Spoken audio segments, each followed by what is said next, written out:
Well, hi lovely people. Here I am in lockdown France. You can see absolutely nobody is moving. The postman comes and leaves things in the mailbox. Doesn't knock on the door anymore. It's beautiful here in France, but everything's shut up. We're just sitting in bed because there's not a lot to do, and I'm strangely sick from asthma that I've been struggling with for a while, and but it's not coronavirus, thank goodness. But it sounds bad, so since I can't go out anyway, I can't even see out the window. The weird thing about the window is that it's spring outside. And we've been in hibernation. And we have to stay in hibernation. That's the only thing I can think. It's so weird. But Dorothy and I continue. We have this fantastic garden, as you can see behind us. We spend our day gardening, making things, generally making the best of a bad deal. You cannot fight a fire blindfolded, and we cannot stop this pandemic if we don't know who is infected. So I'm an inventor. Oh, I guess that doesn't help. So I like to invent things. So I'm kind of thinking that I could make my own respirator. Because here in the workshop, of course, we have air compressors and my face mask for welding. Why can't I combine the two? So here's the idea, is that you get the compressor. Let's turn it on. It's very noisy. Do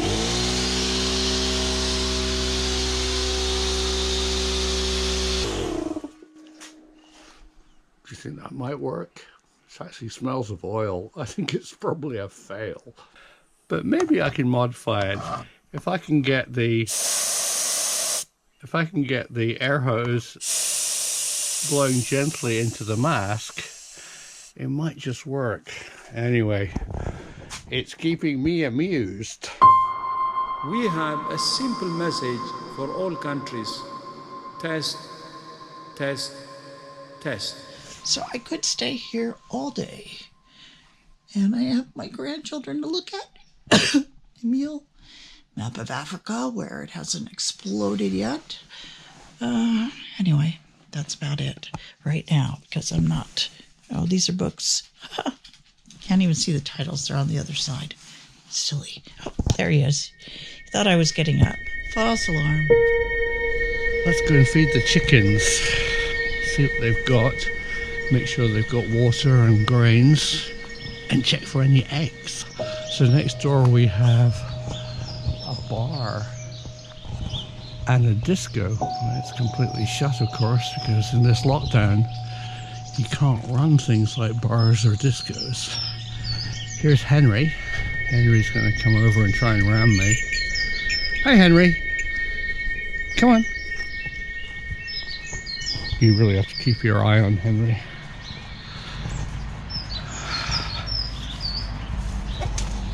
And these are the chickens. Hi, chickens. Hi.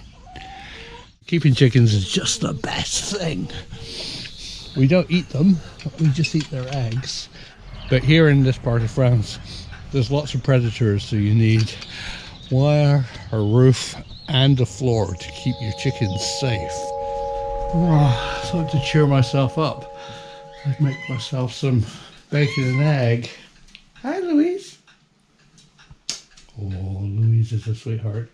She can give you a kiss, watch. Oh, thank you. But we're kind of out of bread. Lockdown France.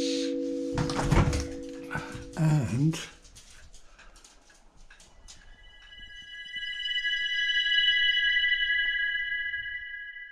no bacon.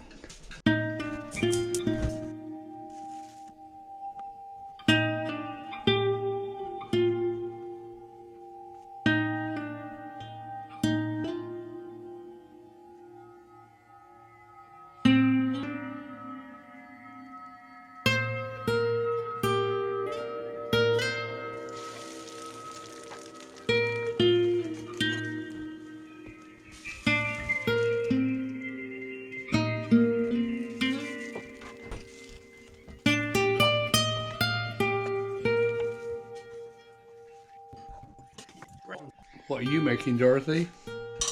Homemade yogurt in my drawers. You dying of coronavirus? Feels like it. Or you have asthma? I need What's that? special sauce. Can I have a look? Ooh. You made it yourself? Oh, please. Dorothy's breakfast. Simon's breakfast. Papa. Papa. You want my fork? Yeah. Here it is. Oh, sorry, kid. Every last bit.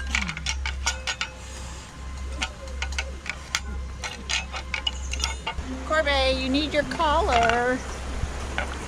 You dropped your collar. We found it.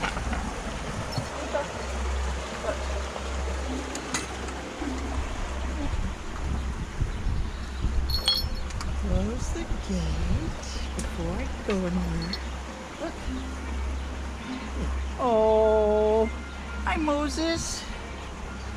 There. No. Sorry. Go.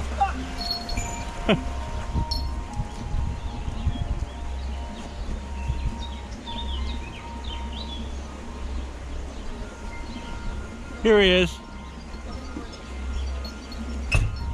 Here's Wallace. Have to wait until he goes to bed. What does Wallace want?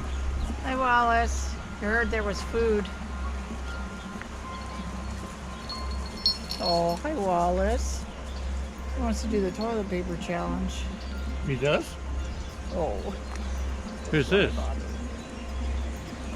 Digger. This little Digger. There, you put it on and I'll film you. No. Uh-huh. There.